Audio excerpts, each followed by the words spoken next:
আমিও সাকিবের ভক্তই। এরা সব ফেটার্স, কারণ 27 বছর ধরে ওই একই রাজত্ব করতেছে বাংলা ইন্ডাস্ট্রিতে। যখন নতুন মুভি আসলে আমরা একসাথে দেখি। তো আমরা অনেক আশাবাদী যে ইনশাআল্লাহ ভালো কিছুই হবে। রকস্টার রকস্টার 6টা, আমার ফ্রেন্ড আরও আছে, ওরা আসলে আবার দেখবে সাকিব খানের জন্য।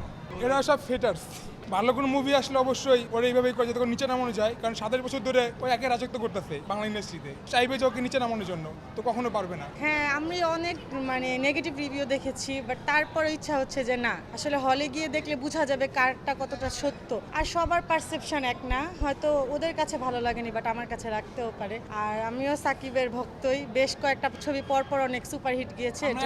যখন নতুন মুভি আসলে আমরা একসাথে দেখি। 6-7 বছর ধরে একসাথে, না এর আগেও দেখেছি, বাট সাকিব খানের এতগুলো দেখা হয়নি, বাট কয়েক বছর ধরে আর কি সাকিব খানের একসাথে।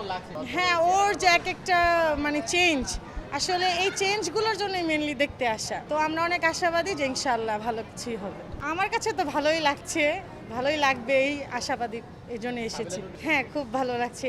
আগেও তো করেছে, এখনো আমরা আশাবাদী। তাণ্ডবেও দেখেছি সাবিলা নূরের সাথে, ইনশাআল্লাহ। আমি মনে করি অনেকে হেট করেই বলে, আসলে যারা না দেখে, বা সবার তো ফার্স্টেই বললাম পারসেপশনটা সেম না, তো এর জন্য বলতে পারে। কিন্তু এখন আমার কাছে ভালো লাগে, আমি এসেছি। আর সবাইকেও রিকোয়েস্ট করবো আসার জন্য।